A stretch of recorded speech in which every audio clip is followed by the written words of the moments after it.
So introduce yourself and what your position is and why you're here today. Yeah, I'm State Representative Leslie Herod. I am here to show my support for all of our communities, but specifically our Muslim communities who are definitely under attack with Trump's executive orders and bans. And we're just here to say we're not going to take it. And Colorado embraces all of its neighbors. Yeah.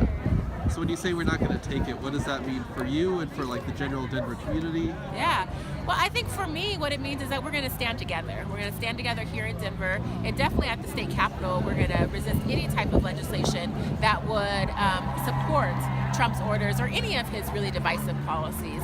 It also means that we're going to support proactive policies like Representative Joe Salazar's Ralph Cart bill and others that will be coming to make sure that we are actually doing our jobs and making sure that every Coloradan is protected and safe and has the ability to grow and support their families.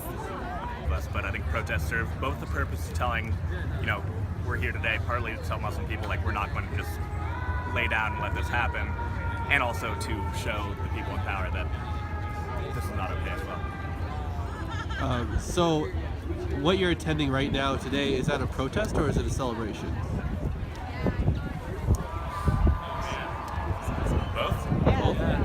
Both a protest and a celebration. Celebration of our rights, protest of those going away. I think one of the things that interests me about the rhetoric of "we are all immigrants" is the way it can silence the fact that there's a lot of indigenous peoples that are still here. And I guess what is your opinion on the difference between being an immigrant and those who have a background that maybe their ancestry is a different geographic region, but they didn't come over willingly, came over as slaves or indentured servants? So, we're still immigrants.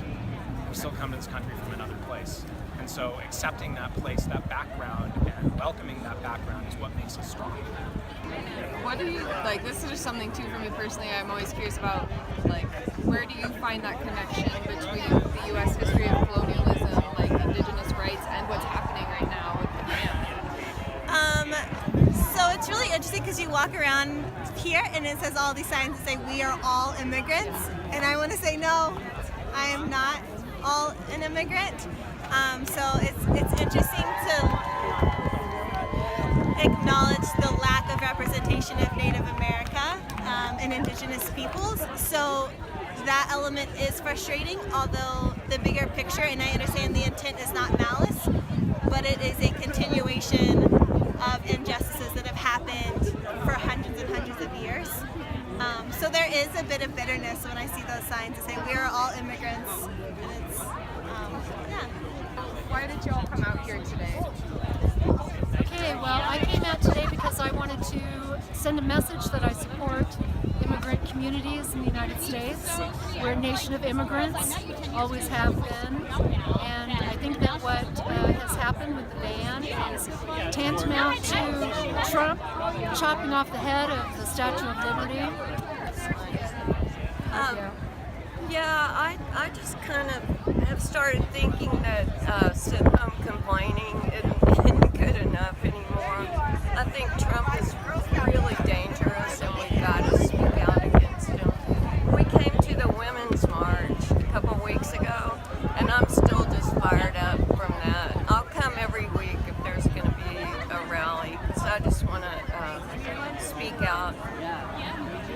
How do you think Trump's rhetoric has affected just average people? Are they starting to get more emboldened in their kind of attacks on certain communities? I think it goes both ways. It has emboldened people who originally did do think in a very negative fashion. I have had people come up to me and say certain things, but it's also emboldened the opposite side, the supporters. You have many of my friends who none of us are really into protesting, and we all kind of were like, let's be on the sidelines. They're coming out here in droves, and they're like, we're going to be a part of this country. We're going to take an active role. So I've seen something like a positive side of that, where people are more willing to take an active part in their government and exercising their rights. What I like to see is the energy out here. I like to see how happy people are and the excitement and how everybody's bonding. What I would like to see is a little bit more organizing.